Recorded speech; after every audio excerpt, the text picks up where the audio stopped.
Oh my god, the video hasn't even begun yet and I'm already fangirling.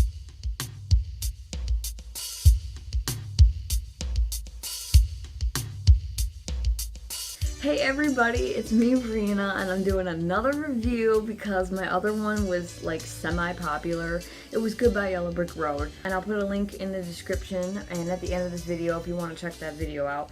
Anyway, I am doing another review on my favorite album, Sleeping with the Past, because today is the day that Sleeping with the Past actually was released, August 29th, 1989. And I'm so excited to be posting this and sharing it and all that stuff so we can all share the hype together. Before we get to the review, I'm going to talk about a personal experience I had with this album, explaining why I absolutely love it.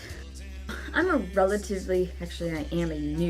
Elton fan. I have only been a fan for a little over a year. Last year I became a fan around this time I was familiar with some of his hits. I was familiar with like Tiny Dancer, my first introduction to him.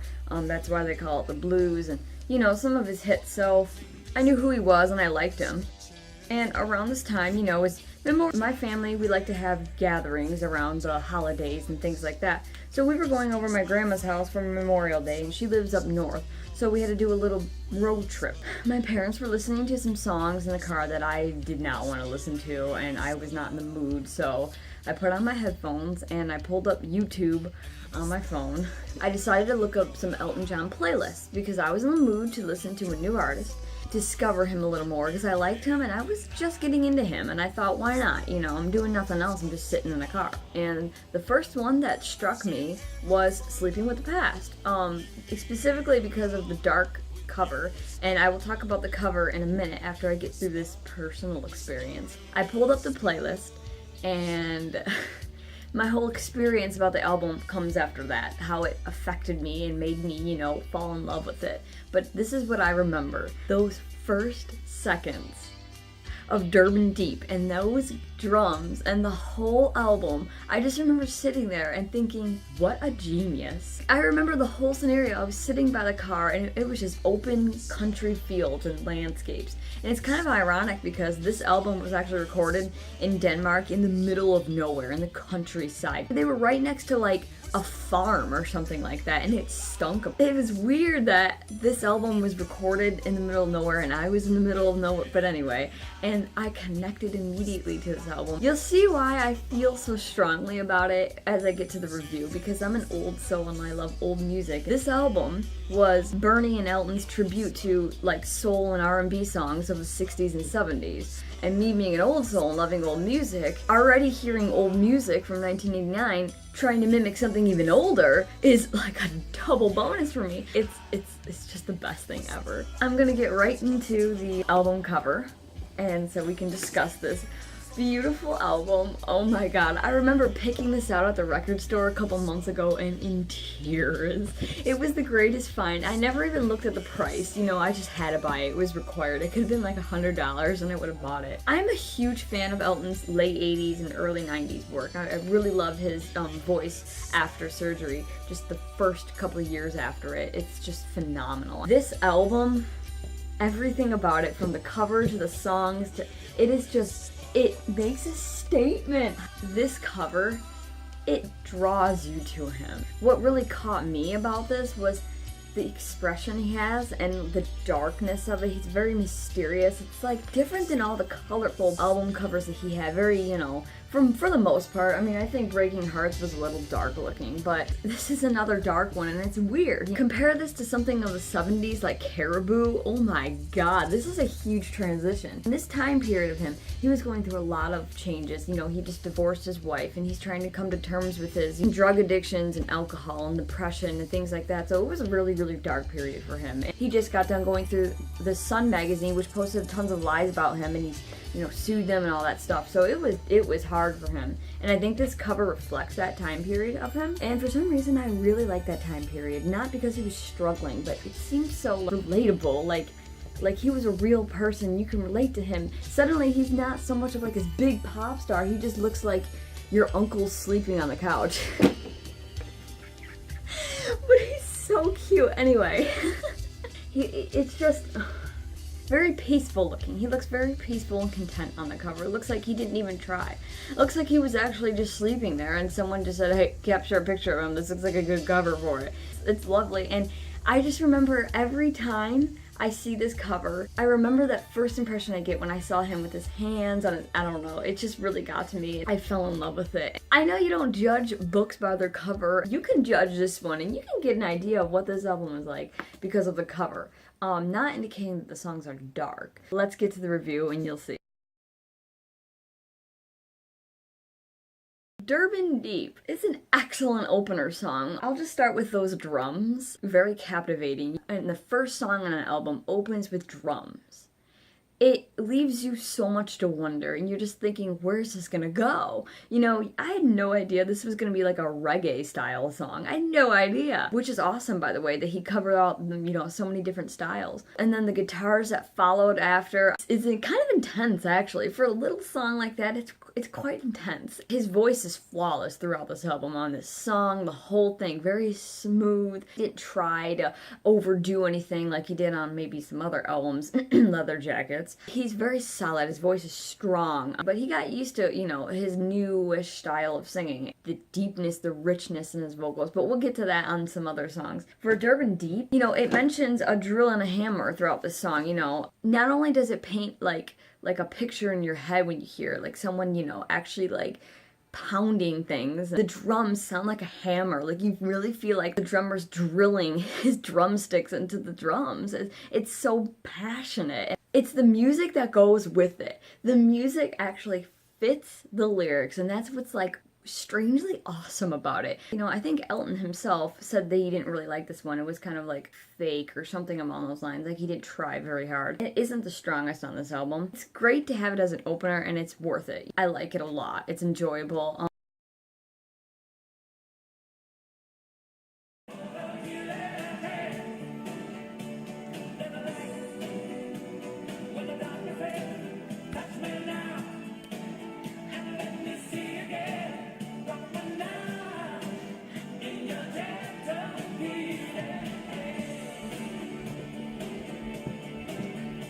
Oh yeah, I love Healing Hands.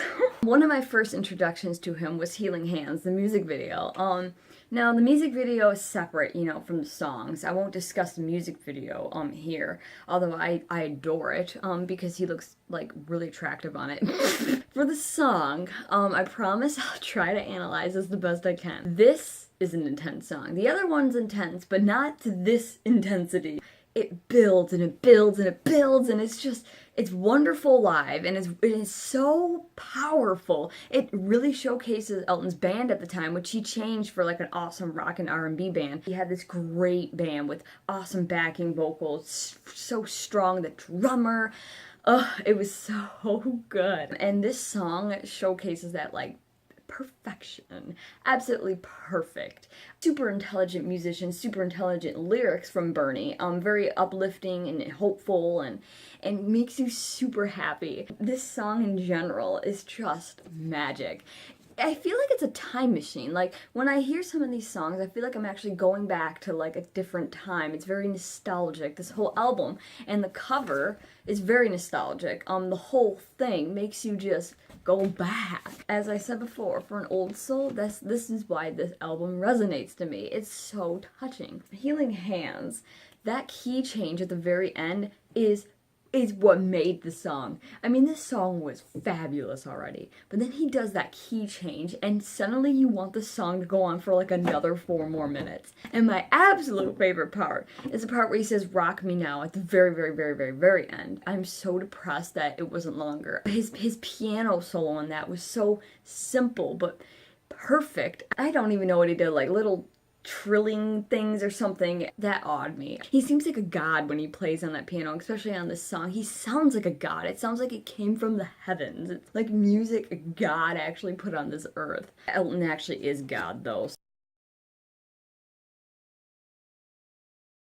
Whispers. This one took me a little time to grow on me because, as some of you guys know, I'm not the biggest fan of slower tempo songs. The faster ones generally catch me first. I still adore this song. It is very peaceful. It's very soothing, calming, relaxing. It's therapeutic, actually. Not only could you sleep to this, you can meditate to it. You can do anything to this song and you just feel better. Soul searching, it's earthy. It sounds like music made from someone's heart. Elton was actually on drugs, you know, making this album. I don't know if he was in the studio, but I wouldn't doubt it. He was still doing drugs in 1989. He stopped in 1990s. But you can't even tell he was on drugs. It's such a non-druggy album. It's very mature. And I know I talk more about the album than I do the songs, but it's because the songs kind of all clump together. They all flow together, have the same feeling. He has a very simple piano solo in the song, and the solo proves that you don't need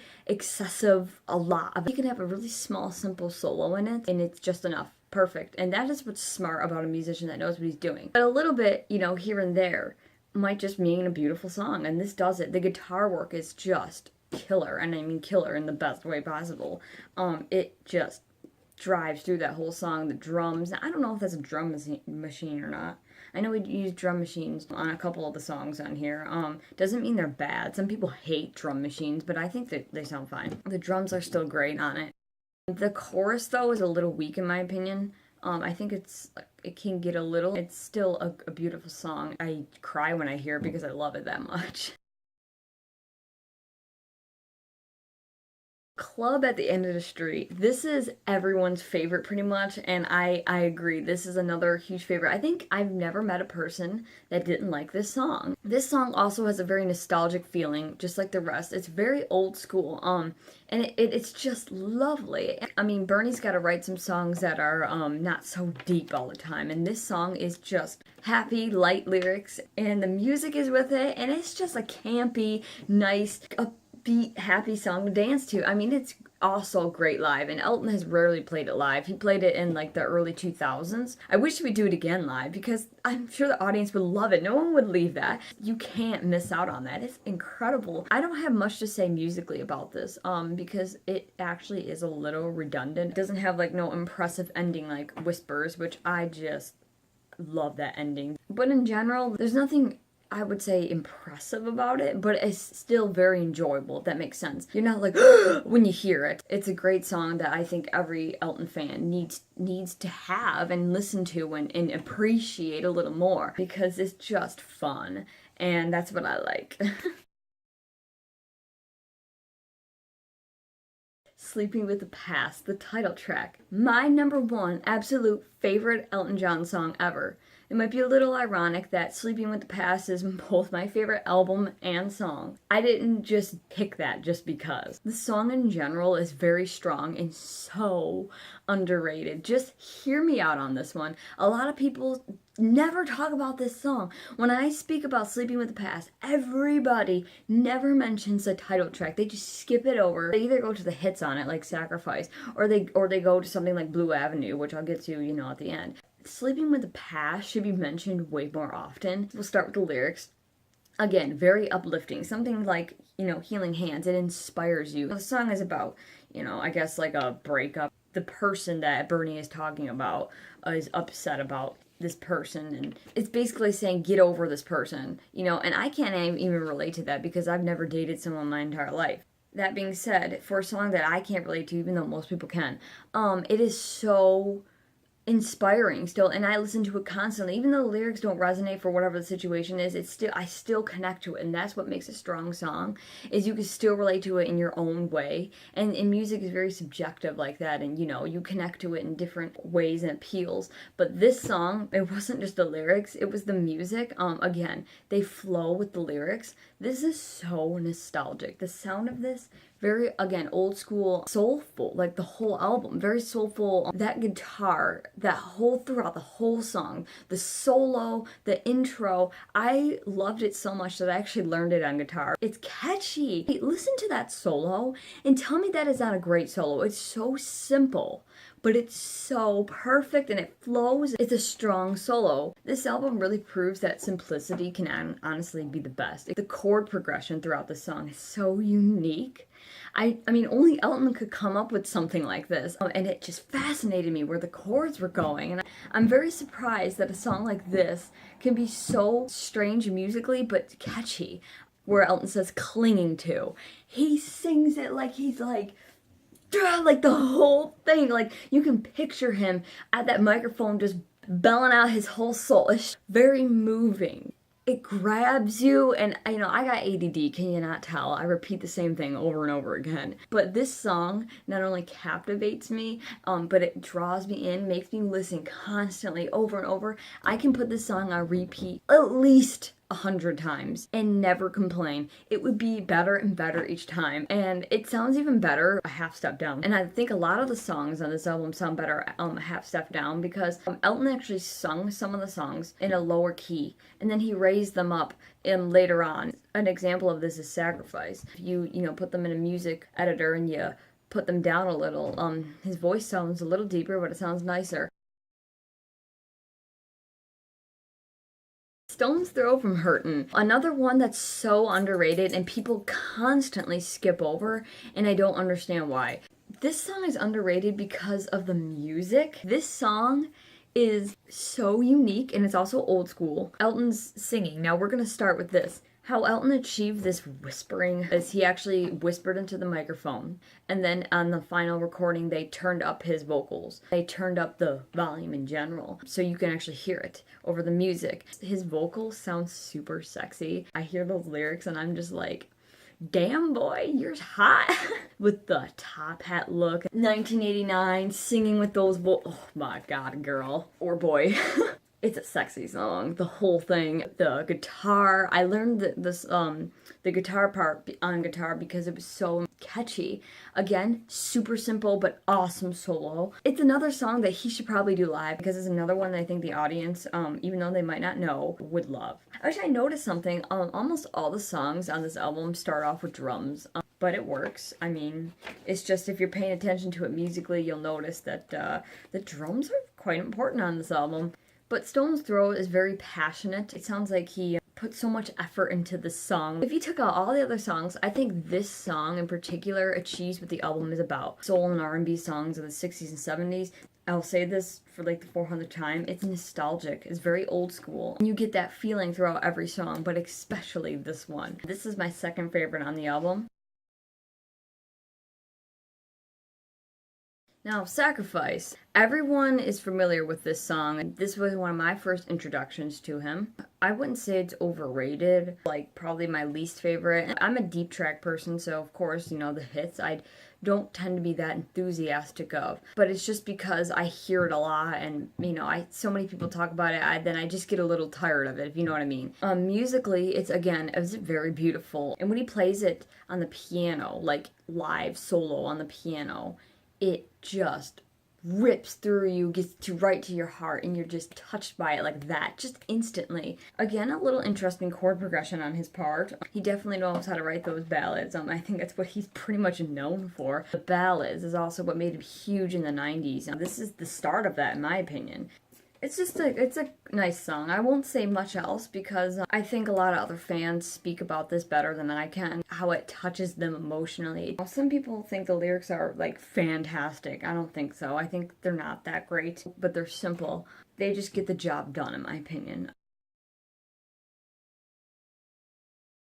I never knew her name. Let's please put some praise on those horns. That is a great song. A little underrated, but also a little overrated. I don't think it deserves a lot of praise, but it doesn't deserve a lot of discipline either. I like it, and I wouldn't say I don't like it, but there are parts that I'm not fond of. The chorus is kind of boring. The verse is a little better because I love that piano. When you get to hear that piano shine through, that's my favorite part because I just love picturing him play it. I think this song is the one that doesn't fit on this album. It doesn't sound that nostalgic to me. I mean, it just reminds me of the year 1989, but at the time when they wrote this, 1989 was the current year, and they didn't want it to be current. They wanted it to be nostalgic, so I don't think this song really achieved what they wanted. In its own element, it kind of does. I think it sounds nostalgic in today's standard. It reminds me of 1989. Other than that, there's nothing much else I can say.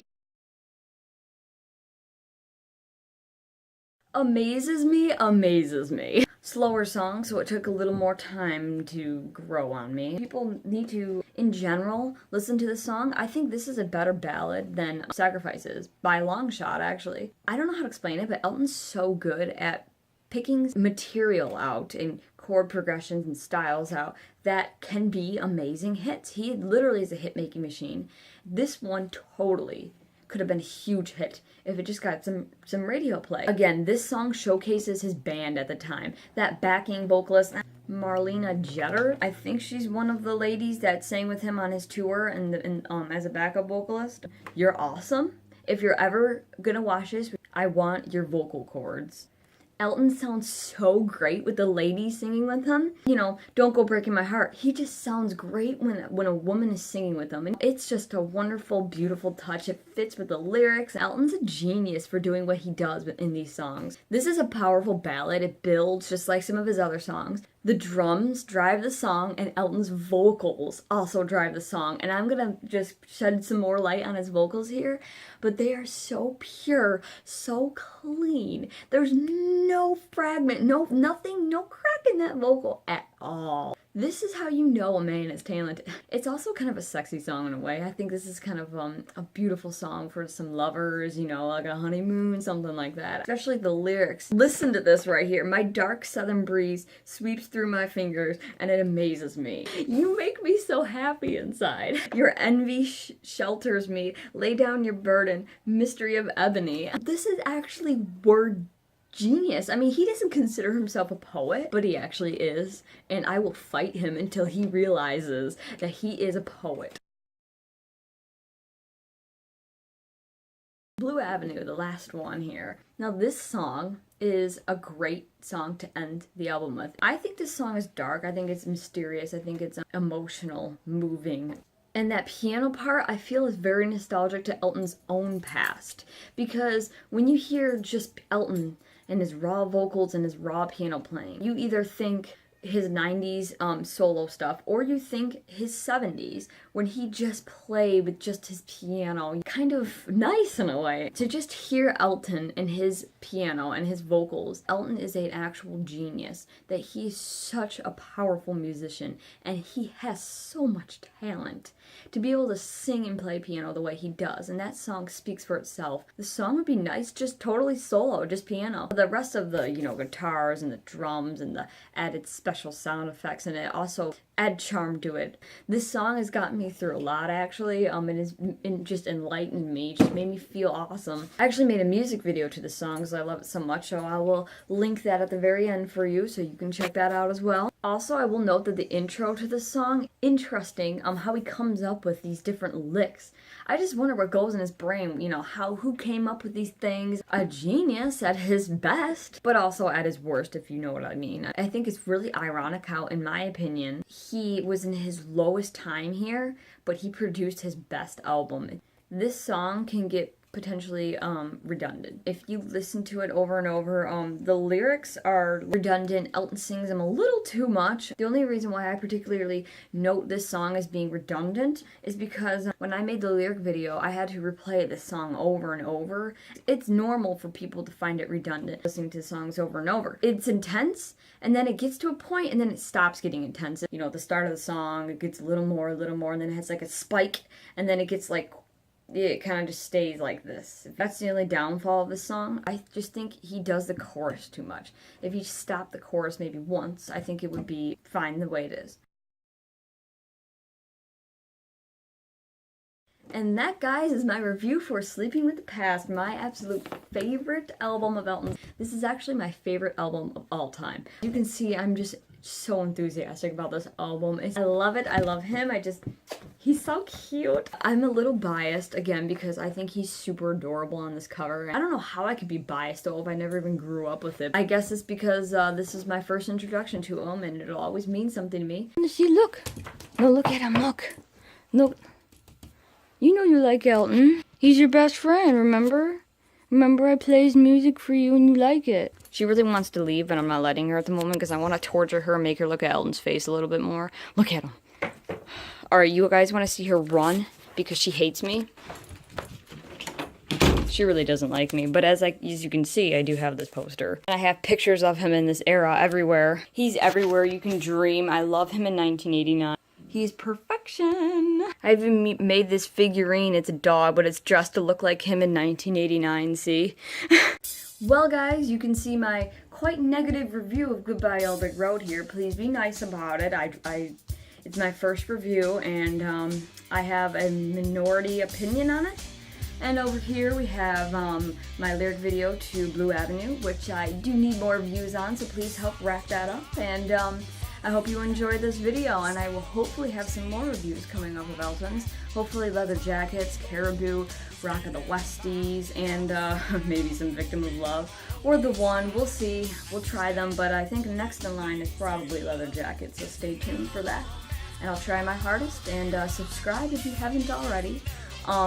I am just trying to make YouTube videos for Elton fans, so if you like Elton, you really should subscribe, seriously. Like, subscribe right now. Like, actually, like, sub-freaking-scribe. Thanks.